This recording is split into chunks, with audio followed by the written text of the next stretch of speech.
નમસ્કાર બાળ મિત્રો, ધોરણ 6 વિષય સામાજિક વિજ્ઞાન, તેમાં પાઠ છે 9. પાઠ 1 અને 2 મેં સમજાવી દીધો, સ્વાધ્યાય પણ લખાવી દીધું છે અને સ્વાધ્યાય પોથીનું પણ ફોટા પાડીને તમને મેં મોકલ્યું છે મોબાઈલની અંદર. તો હવે જોઈએ પાઠ 9. આપણે અભ્યાસક્રમ પ્રમાણે ચાલવાનું છે. પ્રથમ સત્રની અંદર જે અભ્યાસક્રમ છે એ પ્રમાણે હું પાઠ સમજાવું છું. તેમાં પાઠ પહેલો અને બીજો થઈ ગયો છે. હવે આ સીધો પાઠ 9. તો પાઠ 9 નું નામ શું છે બાળકો? આપણું ઘર પૃથ્વી. આપણને નવાઈ લાગશે કે આપણું ઘર પૃથ્વી એટલે શું? આપણે પૃથ્વીમાં રહીએ છીએ, આપણું ઘરનું નામ પૃથ્વી છે એવો પ્રશ્ન આપણને થાય છે. તો બાળ મિત્રો, આપણે આ પાઠ સમજીશું એટલે તમને ખ્યાલ આવશે કે આપણું ઘર પૃથ્વી એટલે શું. તો આપણે જોઈએ બાળ મિત્રો, સૌ પહેલા બાળ મિત્રો તમે પાઠ્યપુસ્તક કાઢો. એમાં પાના નંબર 47 છે, એ તમે જુઓ અને પાઠ હું સમજાવું છું એ તમે ધ્યાનથી સમજો. જો તમે પાઠની અંદર ધ્યાનથી સમજશો તો જ તમને આ પાઠ યાદ રહેશે અને ના સવાલ જવાબનું સ્વાધ્યાય બધું તમને યાદ રહેશે. તો બાળ મિત્રો, આપણે પાઠની શરૂઆત કરીએ કે પાઠનું નામ છે આપણું ઘર પૃથ્વી. પાઠ્યપુસ્તક પાના નંબર 47 અને 48 છે અને ભાગ છે પહેલો. તો આપણે જોઈએ બાળ મિત્રો કે આપણું ઘર પૃથ્વી એ પાઠ આપણે સમજીએ અને ધ્યાનથી આ પાઠમાં તમે ધ્યાન લગાવજો. જોઈએ આપણે શું છે પાઠની અંદર. તો પાના નંબર 47 જુઓ બાળ મિત્રો, શરૂઆત કરીએ છીએ આપણે પાઠની કે આપણે જ્યાં રહીએ છીએ એ આપણું ગામ અને ઘર. આ બધું શાની ઉપર છે? પ્રશ્ન ચિહ્ન છે. શું કહે છે કે આપણે જ્યાં રહીએ છીએ એ આપણું શું છે? ગામ અને ઘર.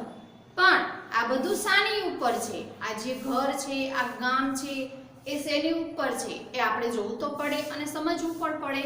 તો જોઈએ આપણે કે આવો પ્રશ્ન આપણને સૌને થાય, તમને પણ થાય અને મને પણ થાય કે આ બધું શેના ઉપર આધારિત છે. તો જવાબ બહુ સાદો છે કે મારું ઘર અને ગામ પૃથ્વી પર આવેલું છે. ખબર છે ને બાળકો કે આપણું ઘર શેની ઉપર બનાવેલું છે? તો કે છે પૃથ્વી ઉપર છે. આપણે પેલા પ્રશ્ન તો થાય જ પાઠનું નામ વાંચીને કે આપણું ઘર પૃથ્વી. આપણું ઘર શું પૃથ્વી છે? પણ શું કહે છે કે આપણું ઘર અને ગામ એ ક્યાં છે? પૃથ્વી ઉપર છે. એટલે પૃથ્વી ઉપર આવેલું છે. એટલે પૃથ્વી આપણું વિશાળ ઘર કહેવાય. શું કહે છે? પૃથ્વી છે આપણું શું કહેવાય? વિશાળ એટલે કે મોટું ઘર કહેવાય. જે કેટલું વિશાળ છે નહીં આપણને નવેલા પૃથ્વી કેવડી મોટી છે? પૃથ્વી એક મોટો ગોળો છે. તમને ખબર, ધીમે ધીમે તમે પાઠ સમજો ને એટલે તમને યાદ રહેશે કે પૃથ્વી શું છે, એની ઉપર શું શું આવેલું છે, એ બધું આપણે ધીમે ધીમે સમજશું. તો જોઈએ બીજો પેરેગ્રાફ. તો ચાલો આપણા આ વિશાળ ઘર વિશે થોડુંક જાણીએ. કયું વિશાળ ઘર છે આપણું? તો કે છે પૃથ્વી. તો એના વિશે આપણે જાણવાનું છે.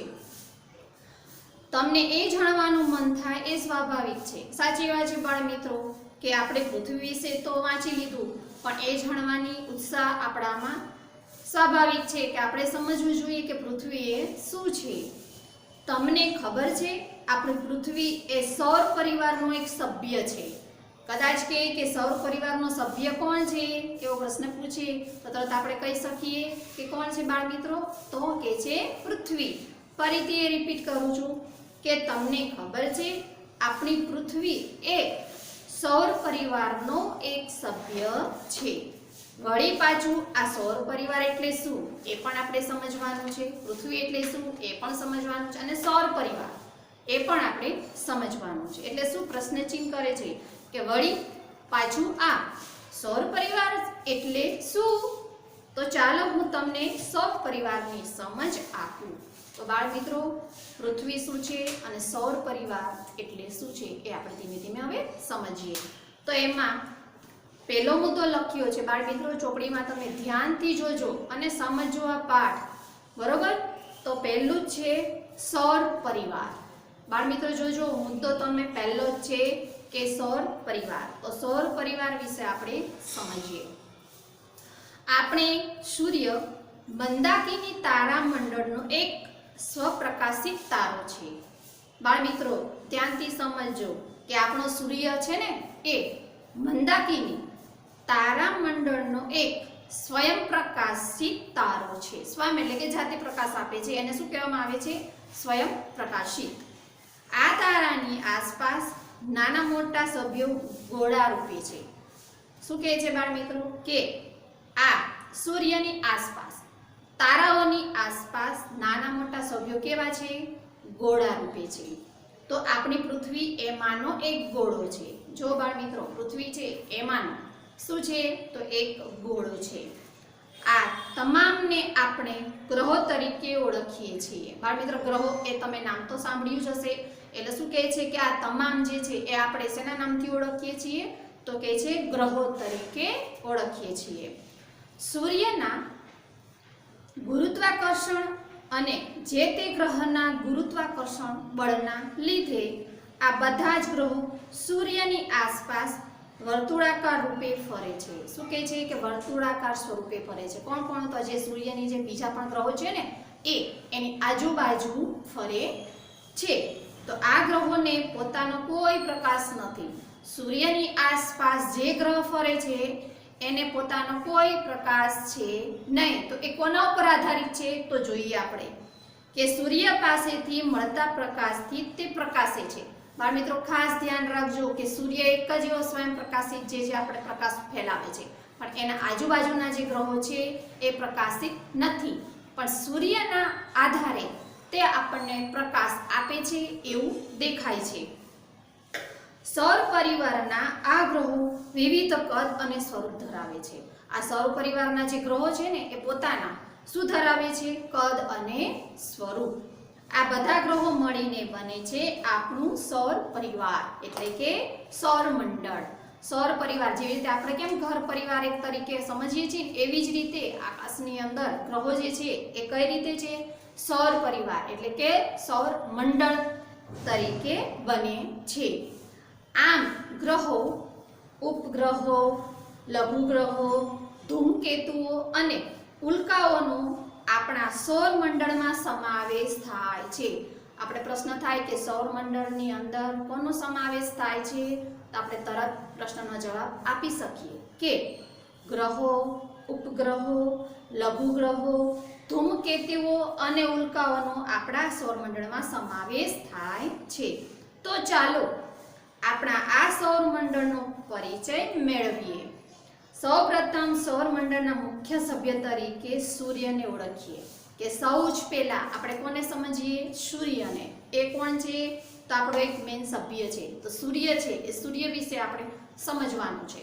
તો સૌર પરિવારમાં આપણે જોઈએ સૌ પહેલો છે સૂર્ય. બાળમિત્રો ધ્યાનથી આ પાઠ સમજજો અને મન લગાવીને તમે વાંચજો તો ખૂબ જ મજા આવશે અને યાદ પણ તમને રહેશે. તો જોઈએ આપણે પહેલું જ સૂર્ય છે. તો સૂર્યથી આપણે પરિચિત છીએ. સાચી વાત છે, બધાને આપણે સૂર્ય તો દેખાય જ છે, એનાથી આપણે પરિચિત તો છીએ જ કે આપણને પ્રકાશ આપે છે, અજવાળું આપે છે, એ બધું તો આપણને માહિતી તો છે. પણ સૂર્ય વિશે આપણે ઊંડું અધ્યયન કરવાનું છે કે સૂર્ય એ શું છે, આપણને શું ઉપયોગમાં આવે છે, કેવી રીતે છે એ જોઈએ. તો આપણા રોજના કાર્યની શરૂઆતથી જ સૂર્યોદય થાય છે. સાચી વાત છે, આપણે સવાર પડે છે તો શેના આધારથી આપણી સવાર પડે છે? શરૂઆત કોનાથી થાય છે? તો કે સૂર્યથી.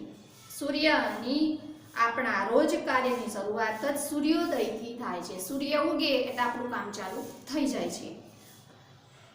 થાય છે ને તો સૂર્ય સન્માનિત તારો છે. યાદ રાખજો કે સૂર્ય એ કયો તારો છે? તો આપણે તરત કહી શકીએ કે સન્માનિત. તે પૃથ્વી પરના જીવનનો દાતા ગણાય છે. આપણે પૃથ્વી ઉપર રહીએ છીએ તો એનો જીવનદાતા કોણ કહેવાય? તો કે છે સૂર્ય. એ આપણો જીવનદાતા છે. સૂર્ય પૃથ્વી કરતા લગભગ 13 લાખ ગણો મોટો છે બાળકો. તરત કહેવાય કે સૂર્ય પૃથ્વી કરતા લગભગ 13 લાખ ગણો મોટો છે. પૃથ્વી કરતા સૂર્ય કેટલો લાખ ગણો છે? પ્રશ્નનો જવાબ પૂછાય તો તરત આપણે કહી શકીએ કે સૂર્ય પૃથ્વી કરતા લગભગ 13 લાખ ગણો મોટો છે. તો તેની ફરતે જો એક ચક્કર લગાવવું હોય તો 1000 કિમીના વેગથી ચાલતા વિમાનમાં બેસીને ફરીએ તો 107 વર્ષ નીકળી જાય છે।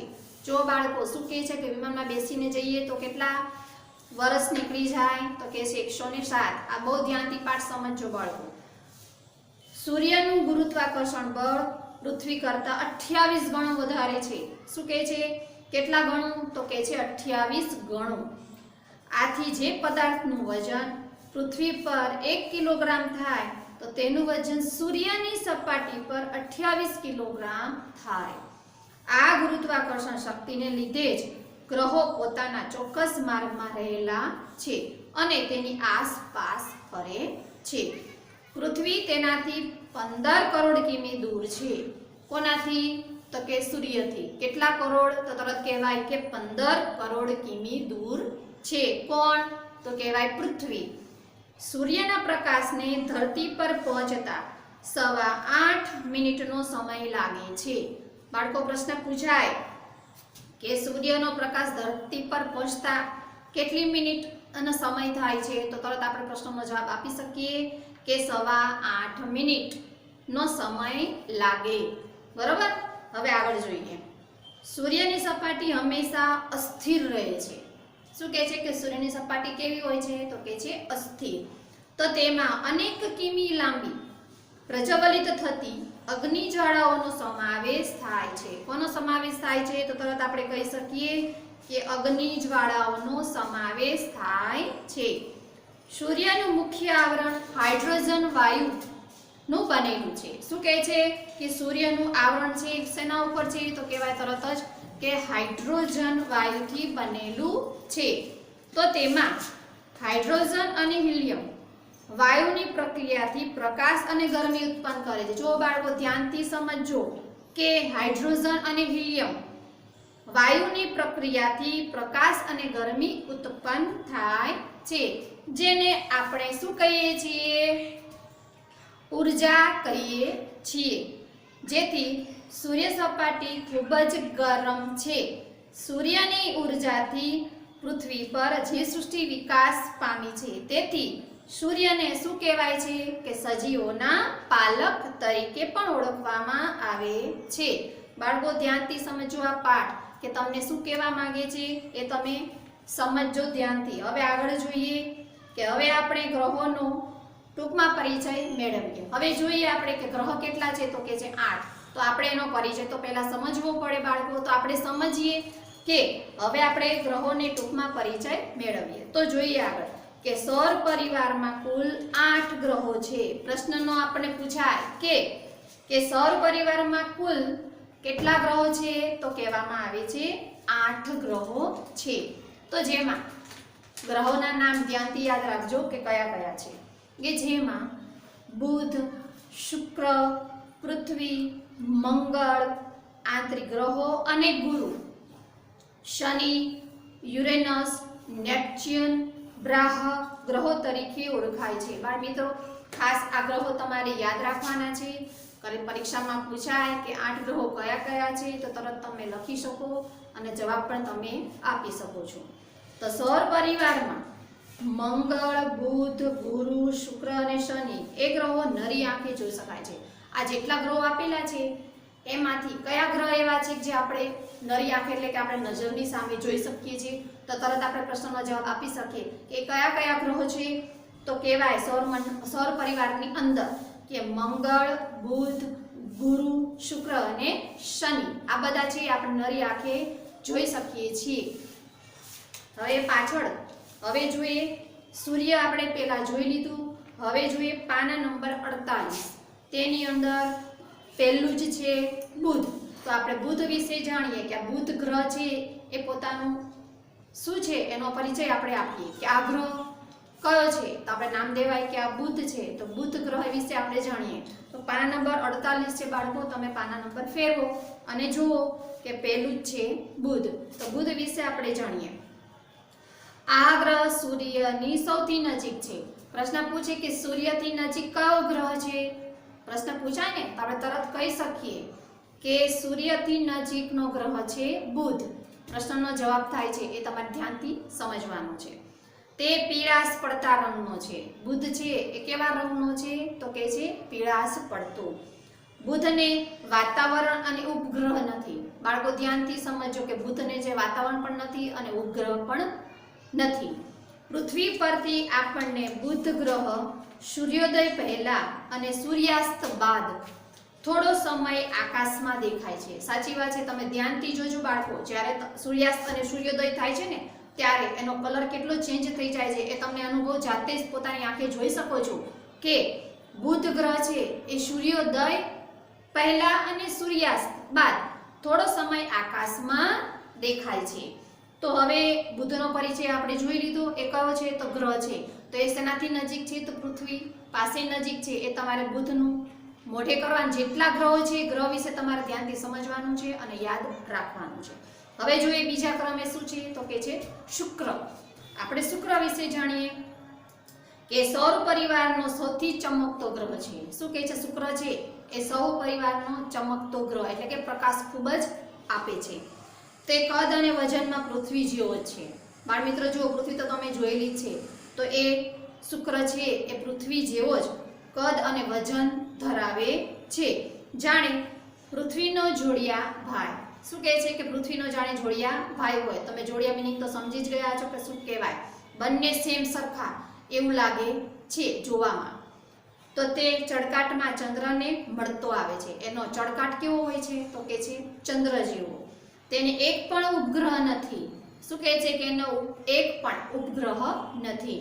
તેની આસપાસ વાયુઓ અને વાદળોના ઘટ આવરણોને કારણે તેનો અભ્યાસ બહુ થઈ શક્યો નથી। શું કહેવામાં આવે છે કે વાયુ અને વાદળોના ઘટ આવરણના કારણે એનો અભ્યાસ વધુ થયો નથી। અહીંયા હવે શુક્રનો ગ્રહ પૂરો થાય છે। હવે આગળ વધીએ ત્રીજો, પૃથ્વી। પૃથ્વી આપણે જોઈએ, આગળ તો થોડુંક સમજી લીધું પૃથ્વી વિશે, પણ હવે પાછો એક ગ્રહ છે એટલે આપણે ક્રમશર એને પણ સમજવો જોઈએ કે પૃથ્વી શુક્ર અને મંગળની વચ્ચે પૃથ્વીનું સ્થાન છે। બાળમિત્રો ધ્યાનથી સમજો, શું કહેવા માંગે છે કે પૃથ્વી છે એ શુક્ર અને મંગળની વચ્ચે પૃથ્વીનું સ્થાન છે। કોનું સ્થાન છે તો પૃથ્વીનું છે।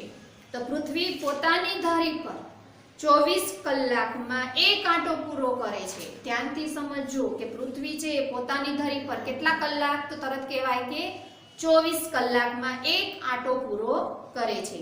તો જ્યારે સૂર્યની ફરતે લગભગ 365 દિવસમાં એક આંટો પૂરો કરે છે। ધ્યાનથી સમજો કે આ પૃથ્વી છે એ 24 કલાકમાં એક સૂર્ય છે એ 24 કલાક, પૃથ્વી પોતાની ધરી પર કેટલા કલાક તો 24 કલાક, પણ સૂર્યની ફરતે કેટલા દિવસ લાગે છે તો તરત કહેવાય આપણે 365 દિવસ।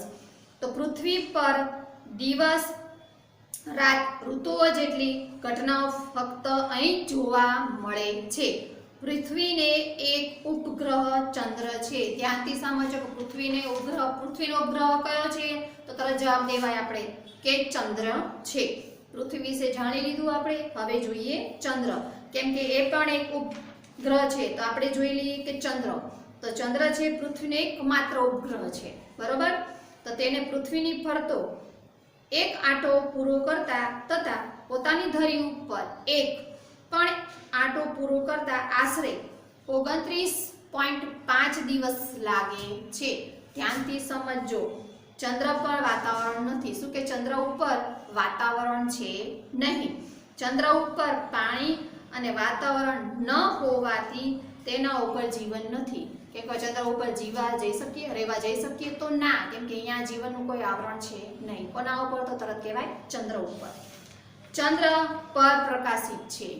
ચંદ્રને સૂર્ય પ્રકાશિત કરે છે। ચંદ્ર પોતે પ્રકાશ આપતો નથી, પણ સૂર્યના પ્રકાશથી ચંદ્ર પ્રકાશે છે।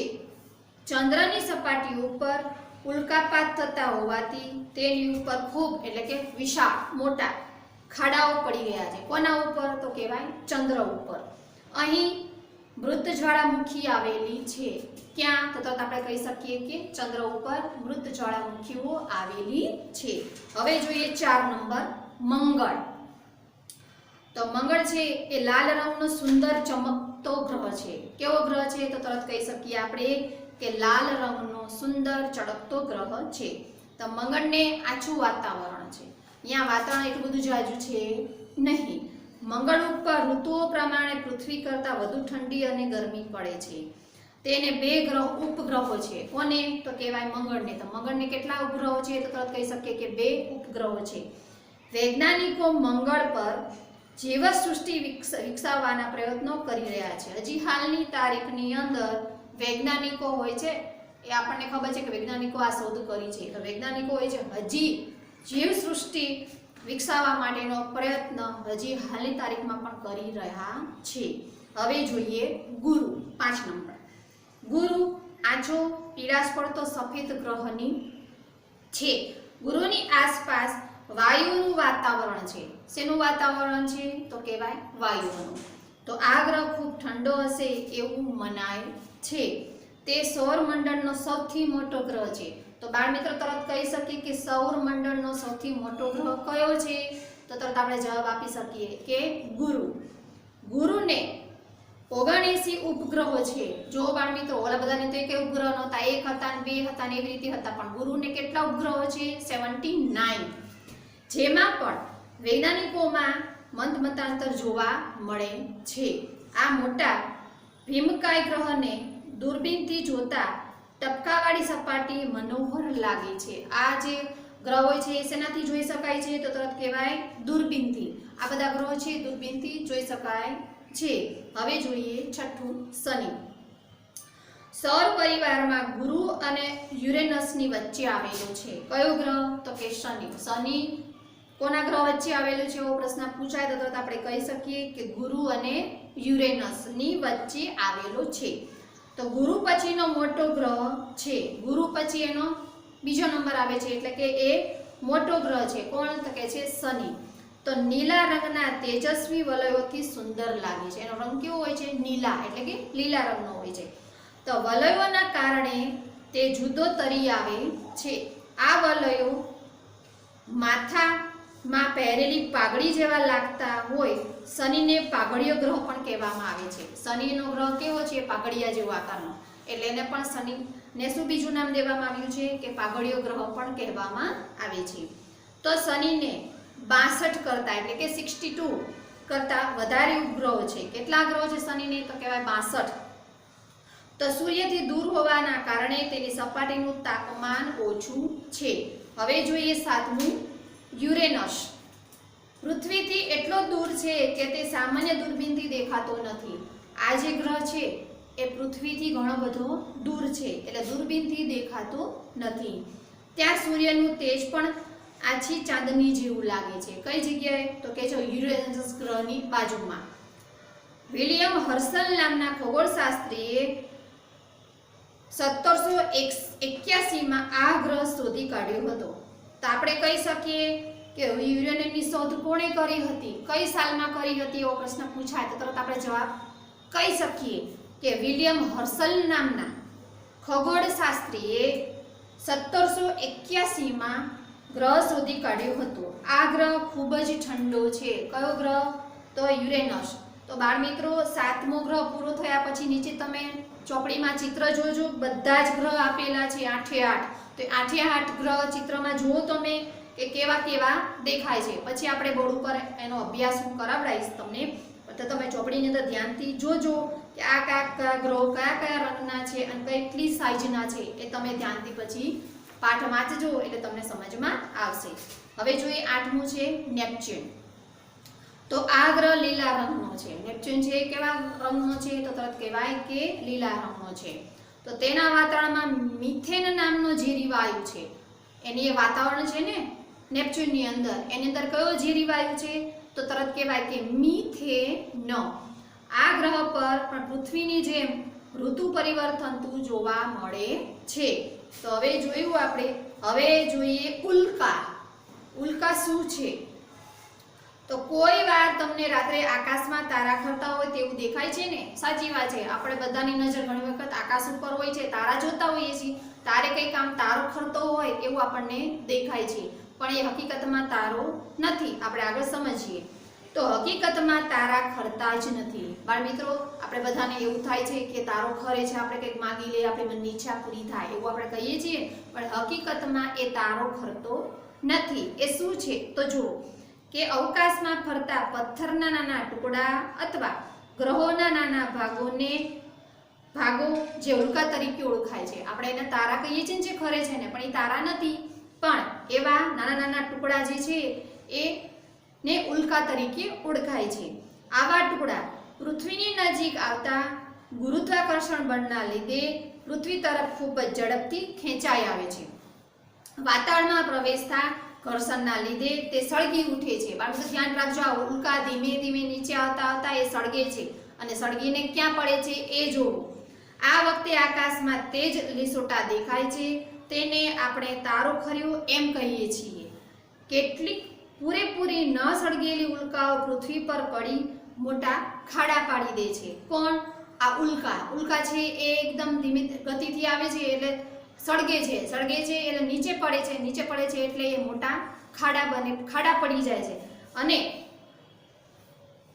ખાડા પાડી દે છે. અને મહારાષ્ટ્રનું કોયના સરોવર, ધ્યાનથી સમજજો કે મહારાષ્ટ્રનું કોયના સરોવર આવી ઉલ્કા પડવાથી જ બનેલું હોવાનું મનાય છે. શું કહે છે કે મહારાષ્ટ્રની અંદર કોયના એ સરોવર છે એ કેવી રીતે બન્યું છે? તો કહેવામાં આવે કે ઉલ્કા પડવાથી આ સરોવર બન્યું છે. એટલે ઉલ્કા પડે એટલે મોટા મોટા ખાડા બની જાય, ખાડા પડે એટલે વરસાદનું પાણી આવે એટલે એમાં ભરાય એટલે એક મોટું સરોવર બની જાય છે એવું મનાય છે. તો સૌરાષ્ટ્રમાં ધજાડા પાસે આવી ઉલ્કા ખરી હતી તો જેનું વજન 40 કિલોગ્રામ જેટલું હતું. બાળકો તમે જુઓ, આપણને નવાઈ લાગશે કે નાના ટુકડાનું વજન કેટલું હશે, તો કેટલું કે છે? તો કે છે 40 કિલોગ્રામ જેટલું આનું વજન છે. તો હવે જોઈએ નક્ષત્રો. નક્ષત્રો કોને કહેવાય છે? તો વિશાળ અર્થમાં કોઈ પણ તારાઓનો સમૂહ અથવા એકલો તારો પણ નક્ષત્ર કહેવાય. બાળમિત્રો ધ્યાનથી સમજો, કેટલાક તારાઓના સમૂહને કારણે તેનો ચોક્કસ આકાર થયો છે. તે ક્યારેક હંસ જેવો તો ક્યારેક ગરુડ જેવો દેખાય છે. તમને આકાશની અંદર જોશો તો અમુક આકાર બદલાય છે તો તમને ખબર પડશે કે ક્યારેક તો હંસ જેવો પણ લાગે છે તો કોકવાર ગરુડ જેવો પણ દેખાય છે. કોણ? તો કે છે નક્ષત્ર.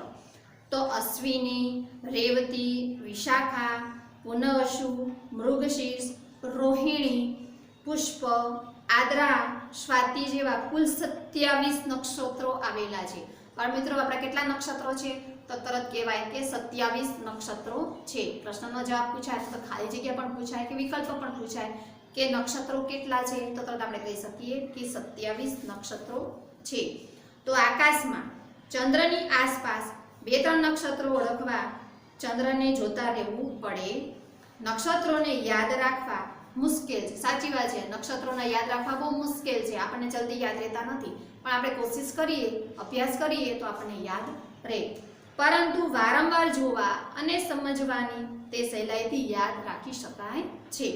કેટલાક નામ તો શુભ કાર્યો સાથે યાદ રહી જાય છે કે છે પુષ્પ નક્ષત્ર, આદ્રા નક્ષત્ર, આ બધું છે સમય આવે એટલે આપણને યાદ આવે. કેલેન્ડરમાં જોતા હોય તારીખની અંદર કે આજે કયું નક્ષત્ર છે, આજે આપણે શુભ કાર્ય કરવાનું છે, આપણે કંઈક વસ્તુ લેવી છે તો આપણે ખરીદી કરવી હોય તો આપણે તરત પહેલા કેલેન્ડરમાં જોઈએ છીએ ને કે આજે કયું નક્ષત્ર છે. તો આ નક્ષત્રો છે એ શુભ કાર્યમાં કામમાં આવે છે. જેમ કે પુષ્પ નક્ષત્રમાં સોના ચાંદીની ખરીદી કરવામાં આવે છે. બાળ મિત્રો યાદ રાખજો, કયા નક્ષત્રની અંદર? તો કે છે પુષ્પ નક્ષત્રની અંદર. તો શેની ખરીદી કરવામાં આવે છે? તો કહેવાય છે સોના અને ચાંદીની. તો આ વાત થઈ આપણા સૌર પરિવાર એટલે કે સૌર મંડળની. તમારે હજી આપણા ઘર એટલે કે પૃથ્વી વિશે વધુ જાણવાનું છે ને, તો ચાલો હવે આપણે પછીના લેક્ચરની અંદર પૃથ્વી વિશે આપણે જાણીશું. અત્યારે આપણે શું જાણ્યું? તો ગ્રહ જાણ્યા. કેટલા છે? તો કે છે 8. એ 8 ગ્રહ જોયા પછી આપણે નક્ષત્ર જોયા કે નક્ષત્ર કયા કયા છે. તમને કીધું મેં કે 27 નક્ષત્ર છે એટલે આપણને યાદ ના રહે, પણ એનું અધ્યયન સતત કરવાથી આપણને યાદ રહી જાય છે. અને અમુક જે નક્ષત્ર છે આપણા કામની અંદર આવતા હોય છે એટલે આપણને અમુક નક્ષત્રો યાદ રહી જાય છે. તો બાળ મિત્રો આ એક ભાગ હું અહીંયા પૂરો કરું છું. પાના નંબર તમને મેં 47 ને 48 અને 49નો અડધો સમજાવ્યો છે. તો બાળ મિત્રો આ પાઠ મેં સમજાવ્યો છે એ તમારે ઘરે જેટલો મેં સમજાવ્યો એટલો તમારે 2-3 વખત વાંચવાનો છે, રિપીટ કરવાનું છે. આપોઆપ તમને આની અંદર બધું આવડશે, પણ વાંચવું ખૂબ જરૂરી છે. જ્યારે પણ વાંચો ત્યારે એકાગ્રતા ખૂબ હોવી જરૂરી છે. ધ્યાનથી તમે અધ્યયન કરશો તો તમને અચૂક આ પાઠ યાદ રહેશે અને સવાલ જવાબ પણ યાદ રહેશે. તો બાળ મિત્રો, મેં બોર્ડ ઉપર આ ભાગના પહેલા જ ભાગના અમુક મુદ્દા લખ્યા છે, હું તમને સમજાવું છું, તે તમે ધ્યાનથી સમજો. અને આ તમારે નોટની અંદર લખવાનું છે. પાઠ 1 અને 2 લખ્યા પછી આ પાઠ 9 તમારે નોટની અંદર લખવાનું છે. જે આ બોર્ડ ઉપર મેં લખ્યું છે એ તમારે ધ્યાનથી સમજવાનું છે અને લખીને પછી મને બતાવવાનું છે. તો જોઈએ બાળ મિત્રો, આપણે એ પહેલો જ મુદ્દો કયો છે તો જોઈએ. સૌર પરિવાર. સૌર મંડળમાં સૂર્ય, ગ્રહો, ઉપગ્રહો, લઘુગ્રહો, ધૂમકેતુઓ, ઉલ્કાઓ વગેરેનો સમાવેશ થાય છે. આ પાઠની અંદર તો સમજી લીધું છે, પણ ફરીથી સમજવું જરૂરી છે. હવે જોઈએ બીજું. સૂર્યની સપાટી પર અનેક કિમી લાંબી પ્રજ્વલિત થતી, લપકારા મારતી પ્રચંડ અગ્નિ જ્વાળાઓને સૌર જ્વાળાઓ કહેવાય છે. ત્રીજું. સૂર્યમાં રહેલા હાઇડ્રોજન અને હિલિયમ વાયુઓની પ્રક્રિયાથી પ્રકાશ અને ગરમી ઉત્પન્ન થાય છે. કોના કારણથી? તો કે છે હાઇડ્રોજન અને હિલિયમના વાયુઓથી. હવે જોઈએ આગળ. સૂર્ય આપણને પૃથ્વીને પ્રકાશ અને ગરમી આપે છે. એ તો આપણને ખબર જ છે કે સૂર્ય આપણને પૃથ્વી પર પ્રકાશ અને ગરમી આપે છે. હવે જોઈએ. પૃથ્વી પરની સમગ્ર જીવસૃષ્ટિનું જીવન અસ્તિત્વ કૌંસમાં એટલે સૂર્યની ઉર્જા શક્તિ પર આધારિત છે. આથી સૂર્યને સજીવોના પાલક તરીકે ઓળખવામાં પણ આવે છે. હવે આગળ વધીએ. સૌર પરિવારના 8 ગ્રહોના નામ આ પ્રમાણે છે. આપણે સમજ્યા, જેના નામ મેં અહીંયા લખ્યા છે. બુધ, શુક્ર, પૃથ્વી, મંગળ, ગુરુ, શનિ, યુરેનસ અને નેપચ્યુન. તો આપણે આ ગ્રહો યાદ રાખવાના છે. હવે આગળ વધીએ. બુધ સૂર્યની સૌથી નજીક છે. આપણે પાઠ સમજ્યા ત્યારે જ મેં કીધું હતું કે બુધ છે એ કોની નજીક છે તો કે છે સૂર્યથી. તો પૃથ્વી પરથી આપણને બુધનો ગ્રહ સૂર્યોદય પહેલા અને સૂર્યોદય પછી થોડા સમય આકાશમાં દેખાય છે. પછી જોઈએ આગળ. સૂર્યનો ગ્રહ પૃથ્વીના જોડિયાભાઈ જેવો લાગે છે. આપણે પાઠમાં સમજ્યા કે સૂર્યનો ગ્રહ છે પૃથ્વીના જોડિયાભાઈ જેવો લાગે છે, કારણ કે તેનું કદ અને વજન લગભગ પૃથ્વી જેટલા છે. આગળ વધીએ. મંગળ, બુધ, ગુરુ, શુક્ર અને શનિને પૃથ્વી પરની નરી આંખે જોઈ શકાય છે. એ પણ પાઠમાં આપણે સમજી ગયા. શનિની આસપાસ મીઠી આકારના નીલા રંગના 3 તેજસ્વી વલયો આવેલા છે. તો આ વલયો માથા પર પહેરેલી પાઘડી જેવા લાગતા હોવાથી શનિને પાઘડીયો ગ્રહ પણ કહે છે. હવે આગળ. ચંદ્ર પર પાણી અને વાતાવરણ નથી, તેથી ત્યાં જીવન નથી. શું કહે છે? ચંદ્ર પર શું નથી? તો કે છે પાણી અને વાતાવરણ નથી. હવે આગળ. ચંદ્રની સપાટી પર ઉલ્કાપાત થતા જ રહે છે, તેથી તેની સપાટી પર ખૂબ મોટા વિશાળ ખાડા પડી ગયા છે. એ આપણે પાઠમાં સમજ્યા. હવે આગળ કે મંગળ લાલ રંગનો સુંદર ચમકતો ગ્રહ છે અને તેને કેટલા ઉપગ્રહ છે? તો કે છે 2 ઉપગ્રહો છે. આગળ જોઈએ. ગુરુ સૌરમંડળનો સૌથી મોટો ગ્રહ છે. તેનો 79 ઉપગ્રહો છે, એટલે કે 79 ઉપગ્રહો છે. તો ગુરુ ભીમકાય ગ્રહ પણ કહેવાય છે. ગુરુને શું કહેવાય બીજું નામ? તો કે છે ભીમકાય ગ્રહ પણ કહેવાય છે. આગળ જોઈએ. યુરેનસની શોધ ઈસવીસન 1781 માં વિલિયમ હર્શલ નામના ખગોળશાસ્ત્રીએ કરી હતી. તમને મેં પાઠમાં સમજાવ્યું કે કયો ખગોળશાસ્ત્રી છે. તો આપણે કયા છે ખગોળશાસ્ત્રી? તો આપણે તરત કહી શકીએ કે વિલિયમ હર્શલ. નેપચ્યુન લીલા રંગનો હોય છે. અહીં પૃથ્વીની જેમ ઋતુ પરિવર્તન પણ થાય છે. અવકાશમાં ફરતા પથ્થરના નાના ટુકડાને કે ગ્રહોના નાના ભાગોને ઉલ્કાઓ કહે છે. બાળ મિત્રો, તમને સમજમાં આવી ગયું હશે. ચોપડીમાં કીધું કે ઉલ્કા કોને કહેવાય. તો આમાં પણ આપણે સમજ્યા કે અવકાશમાં ફરતા પથ્થરના નાના ટુકડાને ગ્રહોના નાના ભાગોને ઉલ્કાઓ કહે છે. અવકાશમાં કુલ 27 નક્ષત્રો છે. એ આપણે સમજ્યા બાળકો. તો તમને મેં યાદ રાખો એ સમજાવ્યું. ભાગ 1 ચોપડીનો પાઠ મેં તમને સમજાવ્યો અને આ પણ મેં તમને યાદ રાખો મુદ્દાઓ પર સમજાવ્યા. તો તમારે ઘરે મહેનત તો કરવી જ પડશે બાળકો. જેમ હું સમજાવું છું એમ તમારે ઘરે પણ રિપીટ તો કરવું જ પડશે, અધ્યયન કરવું પડશે, વાંચન પણ કરવું પડશે. જો તમારે યાદ રાખવું હોય અને પરીક્ષા માં પણ તમારે યાદ રાખવાનું છે, બરોબર છે બાળ મિત્રો? તો જેટલું મેં કરાયું છે એટલું તમારે મને લખીને મોકલવાનું છે. પણ એક ખાસ તમને મારે એક સૂચના આપવાની છે કે આ પ્રથમ સત્રની અંદર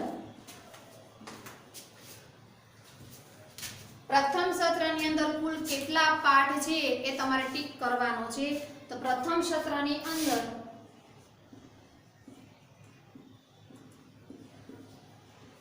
કેટલા પાઠ છે તો તમારે લખવાના છે આ 1 2 3 4 9